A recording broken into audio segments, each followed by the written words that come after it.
এবারে নির্বাচনে সবসময় তো বাংলাদেশে আওয়ামী লীগ বিএনপি দুটি বড় দল প্রতিদ্বন্দ্বী থাকে। আওয়ামী লীগ তো এবার নাই নির্বাচনে, জামায়াত রয়েছে, সেই সাথে তরুণদের যে দল এনসিপি সেটিও এসেছে। তারাও আলাদা করে প্রার্থী দিচ্ছে এবং তারা যেটি বলছে যে তরুণদের ভোট তাদের পক্ষেই পড়বে। কিন্তু বিএনপিও কিন্তু শুরু থেকেই তরুণদের প্রতি তাদের একটা টার্গেট রয়েছে, তরুণ ভোটারদের ভোট কিভাবে নেওয়া যায়। এটিকে আপনি আসলে আপনার আসনের নির্বাচনে নিশ্চয়ই এখানে জামাতের প্রার্থী থাকবে, এনসিপির প্রার্থী থাকবে, আপনি এটিকে কিভাবে চ্যালেঞ্জ হিসাবে নিচ্ছেন? বিএনপি কিন্তু সবসময় তরুণ নির্ভর দল। বিএনপি সবসময় তারুণ্য নির্ভর দল আর কি। তারুণ্য নির্ভর দল হিসাবে আমরা সবসময় সে তরুণদের নিয়েই কাজ করি। অতীতে আপনি দেখেন, আপনার 91 নির্বাচনের কথা চিন্তা করেন, আপনি 2001-এর নির্বাচনের কথা চিন্তা করেন।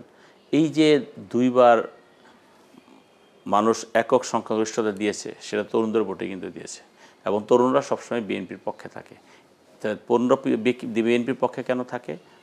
তরুণরা চিন্তা করে, কারণ তারা লেখাপড়া জানে, তারা দেশ সম্বন্ধে কনসাস, তারা জাতির সম্বন্ধে কনসাস, তারা জানে যে বিএনপি একমাত্র দল যারা দেশের জন্য কাজ করে, দেশের মানুষের জন্য কাজ করে, যার কারণে এবং তরুণদের ভিতরে দেশপ্রেম অনেক বেশি। তো সেই তারুণ্য নির্ভর দল বিএনপি, সেই তারুণ্য নির্ভর দল তাদের সাথে খাপ খাওয়াই একসঙ্গে চলতে পারে। কারণ একজন 70 বছরের মানুষের চিন্তা চেতনা আর একজন 30 বছরের মানুষের চিন্তা চেতনা কিন্তু এক না। কিন্তু আমাদের মেজরিটি কিন্তু সেই তরুণের দিকে, কাজেই তাদের চিন্তা চেতনাকে আমরা ধারণ করি এবং আমরা বিশ্বাস করি তারা অতীত বিএনপির সাথে ছিল, এখনও বিএনপির সাথে থাকবে, আগামী নির্বাচনও বিএনপির সাথে থাকবে। কারণ তাদের বিশ্বাস যে বিএনপি দেশ পরিচালনার জন্য পারফেক্ট এবং বিএনপি দেশ পরিচালনা করলে দেশের মানুষ লাভবান হয় এবং বিএনপির ভিতরে একমাত্র দেশপ্রেম আছে, যারা দেশকে বিক্রি করে দেয় না। অতীতে যেটা হয়েছে, এই যে আওয়ামী লীগ ক্ষমতায় ছিল, শেখ হাসিনা অন্য দেশের সাথে কি চুক্তি করেছে, কি করেছে আমরা কিন্তু কেউ কিছু জানি না এবং অন্যান্য দেশের প্রেসক্রিপশন অনুযায়ী দেশ চালিয়েছে। কিন্তু বিএনপি কিন্তু তা না। বিএনপি কিন্তু সাচ্চা জাতীয়তাবাদী শক্তি এবং এই জাতীয়তাবাদী শক্তির পক্ষে কিন্তু সবাই থাকে। কারণ আমার আর আপনার ভিতরে দেশপ্রেম হয়তো কম বেশি থাকতে পারে, কিন্তু সাধারণ মানুষের কাছে এবং তরুণদের ভিতরে দেশপ্রেম অনেক বেশি এবং সেই দেশপ্রেম উদ্বুদ্ধ হয়ে কিন্তু তরুণরা বিএনপির পক্ষে থাকবে, ধানের শীষের পক্ষে থাকবে এবং ইনশাআল্লাহ ধানের শীষ আগামীতে বিজয়ী হবে। আমরাও চাই তরুণরা ধানের শীষের পক্ষে থাকুক। আপনি তরুণদের জন্য কি করবেন? আপনার বার্তা কি? আমাদের তরুণদের জন্য আমার একটাই বার্তা, সেটা হলো আমরা একটা বৈষম্যহীন সমাজ ব্যবস্থা গড়ে তুলতে চাই। এখানে যার যার যোগ্যতা অনুযায়ী শেষে কাজ করবে, যার যার যোগ্যতা শেষে রাজনীতি করবে, যার যার যোগ্যতা সে চাকরি করবে, সবই করবে। তরুণদের উদ্দেশ্যে আমার একটা বার্তা, সেটা হলো তরুণরা দেশপ্রেমিক, আমরাও দেশপ্রেমিক। আমরা এই দুই গ্রুপটা দেশপ্রেমিক হয়ে আমরা দেশের জন্য যে সমস্ত কল্যাণকর কাজগুলো আমরা সেটা করব, সমস্ত অকল্যাণ থেকে আমরা দূরে থাকব। এটাই হলো আমাদের কমিটমেন্ট। এবং তরুণরা দেশটা যেভাবে পরিচালনা করতে চেয়েছে এবং তাদের থিমটা আমরা বুঝতে পেরেছি, তাদের দৃষ্টিভঙ্গি আমরা বুঝতে পেরেছি, তাদের দৃষ্টিভঙ্গি ধারণ করি আমরা আগামী দিনে আমরা পথ চলবো। স্বাভাবিক কারণে সেই পথ চলায় তারা আমাদের সহযোগিতা করবে। এই ঢাকা 18 আসনে আমাদের যে সমস্ত তরুণ ভাইরা আছে, আমি মনে করি আমি সবার সাথে যোগাযোগ রাখতেছি বা রাখতে পারবো তা আমি বলবো না, কিন্তু ম্যাক্সিমাম তরুণ ভোটারদের সাথে আমার পার্সোনালি হয়তো যোগাযোগ আছে বা আমাদের বিভিন্ন কর্মকাণ্ডের সাথে তারা যোগাযোগ। আমি দেখেছি যে তারা যেই মতাবলম্বন নিয়ে বসবাস করতেছে, আমি সেম জায়গায় আছি। কাজে আমি মনে করি যে আমি তাদের পরিপূরক, তারা আমার পরিপূরক, এই হিসাবে আমরা কাজ করে যাব। এবং প্রতিটা কাজে, প্রতিটা জায়গায় যখনই আমরা কোনো বড় সিদ্ধান্ত নিতে যাব, আমরা শুধু নির্বাচন না, নির্বাচন পরেও আমরা তাদের সাথে বসে আলাপ আলোচনা করে সবার জন্য যেটা মঙ্গল, সমাজের জন্য যেটা মঙ্গল, জাতির জন্য যেটা মঙ্গল, এই ঢাকা 18 আসনে আমি সেভাবে কাজ করে দেবো ইনশাআল্লাহ। এবং আমি বিশ্বাস করি আমাদের বিএনপির ভারপ্রাপ্ত চেয়ারম্যান জনাব তারেক রহমান একটি মানবিক রাষ্ট্র গঠন করার জন্য দীর্ঘদিন যে আন্দোলনটা করে আসছে, সেই আন্দোলন কিন্তু তরুণরাই সর্বোচ্চ ভূমিকা পালন করেছে এবং আগামী দিনে সেই তরুণরা তারেক রহমানকে সেই সুযোগটা দিবে একটি মানবিক রাষ্ট্র গঠন করার জন্য, তারা তাকে সহযোগিতা করবে এবং আমি বিশ্বাস করি আমরা ইনশাআল্লাহ সফল হব। আর বাংলাদেশ, বিএনপি সফল হলে সফল হবে বাংলাদেশ। সবার আগে বাংলাদেশ, সবার আগে বাংলাদেশ, এটি খুবই একটা দারুণ স্লোগান বিএনপি এনেছে এবং এটিকেও তরুণরা খুব নিয়েছে। তো 18 আসন নিয়ে কথা বলি, যেহেতু আপনি 18 আসনে নির্বাচন করছেন এবং এবারই সম্ভবত আপনি সংসদ নির্বাচনে এর আগেও করেছেন, এবার আপনার সামনে আর ভালো একটি সুযোগ রয়েছে যে সংসদ সদস্য হিসেবে নির্বাচিত হবার। তো ঢাকা 18 আসনের যে ব্যাপ্তি, যে এত বড় এলাকা, এর মধ্যে বেশ কিছু এলাকা রয়েছে আসলে খুবই খারাপ অবস্থায়। আপনি নিজেও জানেন যে এলাকাগুলোতে অনুন্নয়নের ছোঁয়া রয়েছে, সেখানে পানির অভাব, গ্যাসের অভাব, শিক্ষা, স্বাস্থ্য সব কিছুরই অভাব এবং দীর্ঘ 17 বছরেও সিটি কর্পোরেশনের আওতায় আসার পরেও যে জায়গাগুলো এখনও উন্নয়নের ছোঁয়া লাগেনি, সেই সমস্ত জায়গা নিয়ে, সেই সমস্ত জায়গার মানুষের স্বাস্থ্য, শিক্ষা, যাতায়াত সব কিছু নিয়ে আপনার পরিকল্পনা কি? ধরেন এই 17 বছর আওয়ামী লীগ ক্ষমতা ছিল, আওয়ামী লীগ যদি 17 বছরে মানে 1% করে কাজ করতো তাহলে 17% কাজ হয়ে যেত, কিন্তু আওয়ামী লীগ তো কোনো কাজ করে না। আমাদের এখানে যে ডেভেলপমেন্টটা যেটা দেখতেছেন এটা কিন্তু বিএনপির আমল হয়েছে 91 থেকে 96 এবং 2001 থেকে 2007। তো আওয়ামী লীগ যেহেতু কোনো কাজ করে না, তারা ধ্বংস করেছে, তারা বিভিন্ন দখলবাজি করেছে, ওই করেছে, যাক সেটা আমি বলবো না। তো আওয়ামী লীগ যেহেতু কাজ করে না, বিএনপি কাজ করে, করবে। এবং এই যে সিটি কর্পোরেশন, আমাদের এগুলো ইউনিয়ন ছিল, আপনার উত্তরখান, দক্ষিণখান, খিলক্ষেত, এই এই জায়গাগুলো ছিল আপনার ইউনিয়ন কাউন্সিল ছিল, সেগুলো পরবর্তীতে সিটি কর্পোরেশন নেওয়া হয়েছে। সিটি কর্পোরেশন নেওয়া হলো, তাদের যে সিটি কর্পোরেশন যে সেবাটা দেওয়া দরকার সেই সেবাটা কিন্তু সিটি কর্পোরেশন দিতে পারেনি। শুধু আমাদের 1 নম্বর ওয়ার্ড যেটা আছে এখানে কিছু সেবা পাওয়া যাচ্ছে, কিন্তু আমাদের অন্যান্য ওয়ার্ডগুলো সেই সেবা পাওয়া যাচ্ছে না। এটা এবং তারা কিন্তু ট্যাক্স দিয়ে যাচ্ছে গভর্নমেন্টকে, কিন্তু সেই ট্যাক্স অনুযায়ী সেই সমপরিমাণ সেবা পাচ্ছে না। তা আমরা যদি সেটা সমন্বয় করতে পারি যে আমি ট্যাক্সও দিব এবং সরকার থেকে সেবাও নিব, তাহলে হয়তো আমরা এই দৃষ্টিভঙ্গি যদি আমাদের থাকে বা আমরা যদি এটা প্রচলিত করতে পারি, তাহলে হয়তো ইনশাল্লাহ এই জায়গা থেকে আমাদের সাধারণ মানুষ ভোগান্তি থেকে বের হয়ে আসতে পারবে। পাশাপাশি আপনি যেগুলো বললেন যে পানির সমস্যা, গ্যাসের সমস্যা, এই সমস্যাগুলো, এগুলো নিয়ে আপনার নির্দিষ্ট কোনো পরিকল্পনা রয়েছে কিনা? এগুলো নিয়ে নির্দিষ্ট পরিকল্পনা অবশ্যই আছে, কিন্তু আমি একটা পরিকল্পনা যদি করি সেটা তো এটা এই যে গ্যাস বা বিদ্যুৎ বা অন্যান্য যেগুলো আছে এগুলো তো আলাদা আলাদা একটা সংস্থা, হ্যাঁ অনেকগুলো সংস্থা। এই সমস্ত সংস্থাগুলোকে অ্যাকোমোডেট করা হলো আমার কাজ। ওদের সমস্ত সংস্থাগুলো অ্যাকোমোডেট করে যদি আমরা সেবাটাকে নিশ্চিত করতে পারি, তাহলে এই সেবাটা প্রপারলি মানুষ পাবে, তা না হলে তো পাবে না। আর এখন তো যেটা হচ্ছে হজবরল, যে যার মতো করছে। অতীতে যেখানে যার লুট করা দরকার সেখানে সে কাজ করেছে, আর যেখানে লুট করা যায় না বা লুট করার জায়গা নেই সেখানে তারা কোনো কাজ করেনি। কাজে এই লুটতরাজ থেকে বের হয়ে আসলে আমাদের এখানে সমন্বয়টা হবে এবং প্রতিটা সংস্থার সাথে সমন্বিত হলেই আমরা পাবলিককে সেই সেবাটা দিতে পারবো। আপনার আসনের বড় কিছু এলাকায়, বেশ কিছু এলাকায় অভিযোগ রয়েছে মাদক এবং চাঁদাবাজির, সেটিকে কিভাবে নিয়ন্ত্রণ করবেন?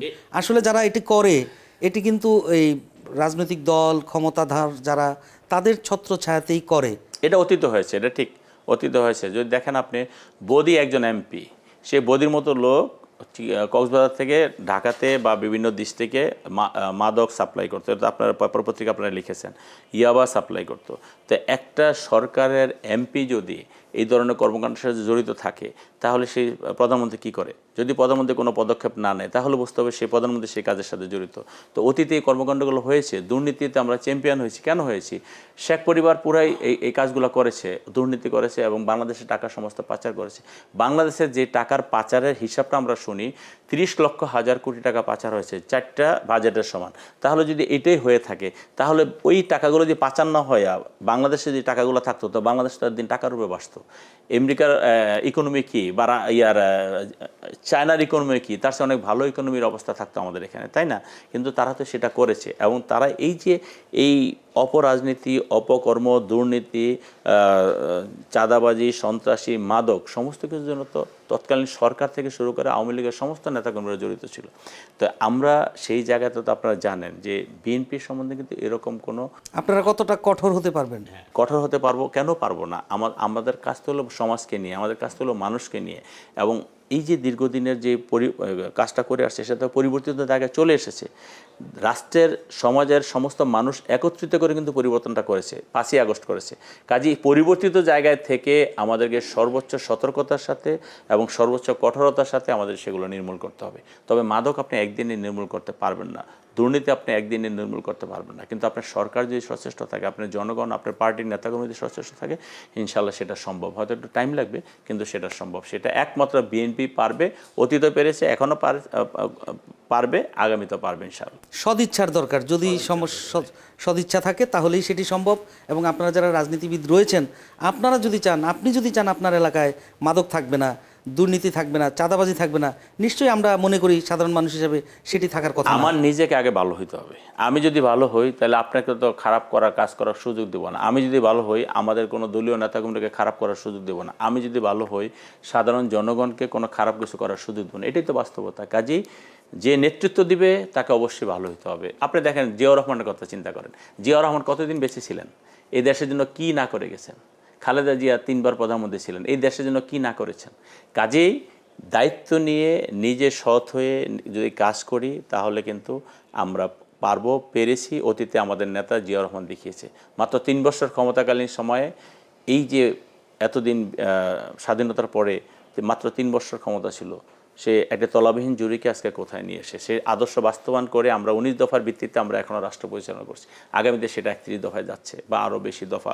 এটা তো পরিবর্তনশীল, এটা চেঞ্জেবল যখন আমাদের রাষ্ট্র মেরামতের যে ইয়েগুলো আছে। তো সেই ক্ষেত্রে আমরা বিএনপি সবসময় সফল হয়েছে যখন জনগণ বিএনপির পাশে থাকতে পেরেছে, জনগণ বিএনপির কে সাথে থাকার চিন্তা করেছে, তখনই বিএনপি সফল হয়েছে। ইনশাআল্লাহ আগামী দিনও সফল হবে। এবং সফলতার মূল জায়গাটা কিন্তু আমাদের দুই নেতা বেগম খালেদা জিয়া এবং জিয়াউর রহমান সফল হয়েছে, ইনশাআল্লাহ তারেক রহমানও সফল হবে। একই রক্ত, একই পরিবার। বিএনপি তো অনেক বড় দল, অনেক বড় দলের মধ্যে আসলে অনেক ধরনের ভাগ থাকে, নেতৃত্ব নিয়ে কোন্দল থাকে। বিভিন্ন জায়গায় আমরা শুনেছি এবং এই যে মনোনয়ন নিয়ে সেটি নিয়েও অনেক কিছু হয়েছে রাজনীতির মধ্যে। যদিও দলীয়ভাবে নির্দেশনা রয়েছে যে দল যাকে মনোনয়ন দেবে তার পক্ষে সবার কাজ করতে হবে। এখন আপনার এই আসনে যদি আপনার বিরোধী থাকে, ওরকম আপনার বিরুদ্ধে কাজ করে, সেটাকে আপনি কিভাবে ম্যানেজ করবেন? বড় দল, এখানে অনেক যোগ্য নেতা আছে। এখানে যখন একটা নির্বাচন আসে অনেক যোগ্য নেতৃত্ব আছে, সবাই নমিনেশন চায়। তো এখন সবাই যখন নমিনেশন আমরা চাই, পার্টিকে তো একজনকে বেছে নিতে হবে। এটা কিন্তু প্রতিযোগিতা, এটা কিন্তু গ্রুপিং না বা অন্য কিছু না। তো সেই প্রতিযোগিতায় আমরা সবাই অংশগ্রহণ করি। যখন প্রতিযোগিতার রেজাল্ট হয়ে যায় আমরা সবাই এক ছাতার নিচে এসে আমরা দল করি, আমরা দলের পক্ষে কাজ করি। তা আমরা যেহেতু বিএনপি করি, বিএনপির আদর্শ বাস্তবায়ন করার জন্য আমরা কাজ করেছি। আমার শহীদ রাষ্ট্রপতি জিয়াউর রহমান, খালেদা জিয়া, তারেক রহমান নেতৃত্বে আমরা কাজ করতেছি। তো কাজ স্বাভাবিক কারণেই আমরা নির্বাচনকালীন সময়ে আমরা যখন প্রার্থী হয়েছি আমাদের সবার ভিতরে আমাদের একটা প্রতিযোগিতা ছিল। তো স্বাভাবিক কারণে যখন আমার নমিনেশন ডিক্লেয়ার হয়ে গেছে আমাদের প্রতিযোগিতা শেষ হয়ে গেছে। এখন হয়তো দু একজনের মন খারাপ যে থাকবে না তা আমি বলবো না, কিন্তু সেটা সাময়িক। সেই সময়টা পার হইলে ইনশাল্লাহ আমরা এক ছাতার তলে এসে দানের শীষের পক্ষে কাজ করবো। এখানে ব্যক্তি কোনো ব্যাপার না, ব্যক্তি জাহাঙ্গীর বা অন্য কোনো। এখানে হলো দানের শীষকে বিজয়ী করার জন্য যা যা করা দরকার আমাদের প্রতিটা নেতাকর্মী দানের শীষকে ভালোবাসে, বেগম খালেদা জিয়াকে ভালোবাসে, তারেক রহমানকে ভালোবাসে, জিয়াউর রহমান আদর্শ বাস্তবায়ন করতে চায়। এবং সেই বাস্তবায়ন ক্ষেত্রে আমাদের এক ছাতার নিচে আসার কোনো বিকল্প নাই। এবং বিকল্প থাক বা না থাক আমরা সবাই এক ছাতার নিচে এসেই আমরা কাজ করে যাচ্ছি এবং কাজ করে যাবো ইনশাআল্লাহ। দীর্ঘ প্রতীক্ষার পর কাঙ্ক্ষিত নেতা, দেশ নেতা, আপনারা যার জন্য অপেক্ষা করছেন তিনি দেশে এলেন, দেশের মাটিতে। এতে করে আসলে দলীয় নেতাকর্মীদের মধ্যে অনুপ্রেরণাটা কতটুকু বাড়বে আপনার মনে হয়? আপনারা দেখেন, তারেক রহমান সাহেব দীর্ঘ 17 বছর দেশের বাইরে, তিনি কিন্তু সেখানে থেকেই দেশের আমাদের বিএনপিকে পরিচালিত করেছেন, দেশের মানুষকে পরিচালিত করেছেন। তার মানে উনি কতটা কনফিডেন্ট, আর ওনার প্রতি মানুষের শ্রদ্ধাবোধটা কোথায়। হাসিনা কিন্তু বারবারই বলছে যে দেশের বাইরে থেকে দল কীভাবে পরিচালনা করে। তো তুমি তো দেখছো দেশের বাইরে থেকে দল কীভাবে পরিচালনা করে, তোমাকে কীভাবে বিদায় করেছে তারেক রহমানের নেতৃত্বে। তো স্বাভাবিক কারণে সেই নেতা আমাদের 17 বছর পরে বাংলাদেশে আসতেছে। আজকে আমি কিছুক্ষণ আগে মিটিং করেছি, আপনি এসে শুনেছেন, দেখেছেন যে আমরা আগামী 25 তারিখ আমাদের নেতাকে কিভাবে সম্বর্ধনা দিব, কিভাবে তাকে রিসিভ করব। আমরা আশা করি গত 50 বছরে বাংলাদেশে যা হয় নাই, আগামী 50 বছরে যা হবে না। তারেক রহমান দেশে আসা নামার পরে সেই জনস্রোত হবে, মানুষের সেই ভালোবাসার বন্যায় তারেক রহমানকে ভাসিয়ে দিবে, যেটা তারেক রহমান 17 বছর আমাদের কাছ থেকে সরাসরি যেটা পায় না সেটা ইনশাল্লাহ একদিনে পেয়ে যাবে। এবং আমাদের নেতাকর্মীরা সেভাবেই অপেক্ষা করছে এবং নিজেকে সেভাবে প্রস্তুত করছে, প্রতিটা নেতাকর্মী। এবং আপনার বিএনপির প্রতিটা নেতাকর্মীর চোখের দিকে তাকালে বুঝতে পারবেন যে নেতাকর্মীরা কতটা তারেক রহমানের দিকে কতটা অধীর আগ্রহে তাকিয়ে আছে এবং কতটা হ্যাপিনেস নিয়ে তারা এই কাজটা করতেছে। সবাই কাজ করতেছে যে আমাদের নেতা আসতেছে, নেতাকে আমরা সম্বর্ধনা দিব, নেতাকে এয়ারপোর্টে রিসিভ করব। স্বদেশ প্রত্যাবর্তন দিবসটা তারেক রহমানের ইনশাল্লাহ ইতিহাস হয়ে থাকবে। ভবিষ্যৎ বিএনপি আসলে কতটা তারুণ্য নির্ভর হবে আপনার কাছে মনে হয়? তারুণ্যের জয় জয়কার, তারুণ্য নির্ভর তো হবেই। কারণ আমাদের তারুণ্য নির্ভর হলে যে আমরা আমাদের যে সিনিয়র সিটিজেনরা আছে বা আমাদের দলের যে সিনিয়র নেতারা আছে তাদেরকে আমরা অ্যাভয়েড করে আমরা তারুণ্য নির্ভর, তাদের অনেক জায়গা আছে। তাদের পরামর্শ নিয়ে আমরা তারুণ্য নির্ভর দলটা ঠিক আছে, কিন্তু আমরা কিন্তু সবসময় সিনিয়রদেরকে গুরুত্ব দিয়েই কিন্তু আমরা দল পরিচালনা করি। আমাদের বিএনপি ভারপ্রাপ্ত চেয়ারম্যান জনাব তারেক রহমান, উনি তো আমি মনে করি তারুণ্য তরুণ, কিন্তু উনি কিন্তু দেখেন এই পার্টির মহাসচিব থেকে শুরু করে আমাদের যত স্ট্যান্ডিং কমিটি আছে এমন কোনো নেতা নাই যাদের সাথে আলাপ আলোচনা না করে দলীয় সিদ্ধান্ত নিচ্ছে বা দলের কোনো কার্যক্রম পরিচালনা করছে। কাজেই আমাদের তরুণ এবং প্রবীণের একটা সমন্বয় যত ভালো হবে আমাদের দল তত ভালো থাকবে, আমাদের রাষ্ট্র তত ভালো থাকবে, সরকার তত ভালো থাকবে যদি ইনশাল্লাহ আমরা সরকারে আসি। কাজেই এখানে তরুণদেরকে এগিয়ে দিতে হবে এবং পেছনে প্রবীণদের বুদ্ধি পরামর্শ নিয়ে তরুণদের চলতে। হ্যাঁ, তরুণদের হয়তো অনেক সময় সেরকম ম্যাচিউর লিডারশিপ হয়তো অনেক সময় আমাদের লেভেলে বুদ্ধি পরামর্শের জন্য আমরা তো মুরব্বীদের কাছেই যাই। তো সেই জায়গাটা যদি অটুট থাকে তাহলে ইনশাল্লাহ আমাদের ভালো হওয়ারই কথা। একদম শেষ পর্যায়ে কয়েকটি কথা বলবো, সেটি হচ্ছে যে 1 নাম্বার জানতে চাই যে আপনার রাজনীতিতে আসার অনুপ্রেরণার জায়গা কোনটি? আমার রাজনীতিতে আসার অনুপ্রেরণা হলো শহীদ রাষ্ট্রপতি জিয়াউর রহমান। যেদিন শহীদ রাষ্ট্রপতি জিয়াউর রহমান মারা যান সেদিন আমি গ্রামের বাড়িতে ছিলাম। তা গ্রামের বাড়ি থাকা অবস্থায় আমার ভাই যখন এসে বলল যে শহীদ রাষ্ট্রপতি জিয়াউর রহমানকে হত্যা করা হয়েছে, আমার ভাই গিয়েছিলেন বাজারে গিয়ে থেকে বাজার বন্ধ। ওইটার সাথে আরও কিছু ঘটনা আছে, ওটা বললাম অনেক টাইম লাগবে, ওটা বললাম না। যখন আসছে তখন আমি দেখলাম তখন আমি গ্রামে আমাদের বিলে তখন আপনি কত কামলা কাজ করে। এটা আপনি তখন বয়সের কথা, আমি তো 87 মেট্রিক পাস করছি। তো তখন তো কিছু বুঝি। তো তখন দেখলাম আমাদের গ্রামে যে কামলারা কাজ করতেছে সবাই কান্না করতেছে। তখন আমার মনে হলো জিয়াউর রহমান তো খুব ভালো মানুষ, তা নাহলে এতগুলো লোক কান্না করবে কেন, চিনে না জানে না।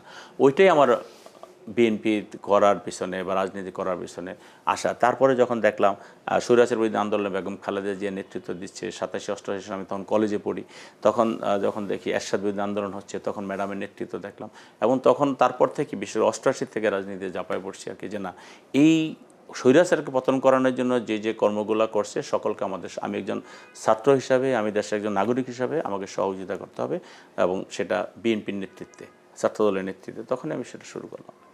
একদম শেষ প্রশ্ন, আগামীর বাংলাদেশ কেমন দেখতে চান? একটি মানবিক বাংলাদেশ দেখতে চাই, একটি মানবিক রাষ্ট্র কাঠামো দেখতে চাই, যেখানে নিজেদের ভিতরে কোনো বৈষম্য থাকবে না, যে যেই মতামতী হোক সে তার মতো রাজনীতি করবে। আমরা যে নির্যাতন নিপীড়নের শিকার হয়েছি, এরকম কোনো কেউ নির্যাতন নিপীড়ন শিকার হবে না, সে যেই রাজনীতি দলের মতাবলম্বী হোক না কেন। এবং আমরা কোনো অপরাধ করব না, কোনো অপরাধীকে প্রশ্রয় দিব না। পাশাপাশি যারা অপরাধ করেছে অতীতে, যারা অপরাধ করেছে এবং যারা অপরাধ করবে, রাষ্ট্র তাদের ব্যাপারে দেখবে, রাষ্ট্রীয় দেশের প্রচলিত আইন অনুযায়ী তাদের বিরুদ্ধে বিচার হবে। কিন্তু আমরা যদি রাষ্ট্রীয় ক্ষমতায় থাকি তারপরে আমরা নিজেরা তাদের বিরুদ্ধে কোনো ব্যবস্থা নিতে যাব না। এবং আমরা কিন্তু দুর্নীতিমুক্ত একটা বাংলাদেশ গড়ার প্রত্যয় আমরা ব্যক্ত করছি, এবং কল্যাণমূলক একটি রাষ্ট্র পরিচালনা করার জন্য আমরা স্বপ্ন দেখছি। এবং তার একটা সেই কথাটি একটি মানবিক একটি রাষ্ট্র এবং সমাজ ব্যবস্থা গড়ার জন্য যা যা করণীয় সেই কাজগুলোকে আমরা সমস্ত অকল্যাণ থেকে দূরে থাকব, আর সমস্ত কল্যাণকর কাজগুলো আমাদের দ্বারা সম্পাদিত হবে। এটাই হলো আমাদের মূল বক্তব্য। অনেক ধন্যবাদ আমাদেরকে সময় দেওয়ার জন্য। ধন্যবাদ আপনাদেরকে, আপনার মাধ্যমে আমার গ্রিন টিভির যে সমস্ত কলাকৌশলী আছে সকলকে ধন্যবাদ জানাচ্ছি, এবং ইনশাআল্লাহ আবার আপনাদের সাথে দেখা হবে। দেশবাসীকে ধন্যবাদ জানাচ্ছি। আসসালামু আলাইকুম রহমতুল্লাহ। প্রিয় দর্শক, এই ছিল আমাদের আজকের আয়োজনে। পরবর্তী পর্বে অন্য একজন অতিথিকে নিয়ে আবারও আপনাদের সামনে হাজির হব। সে পর্যন্ত সবাই ভালো থাকবেন, সুস্থ থাকবেন। আল্লাহ হাফেজ।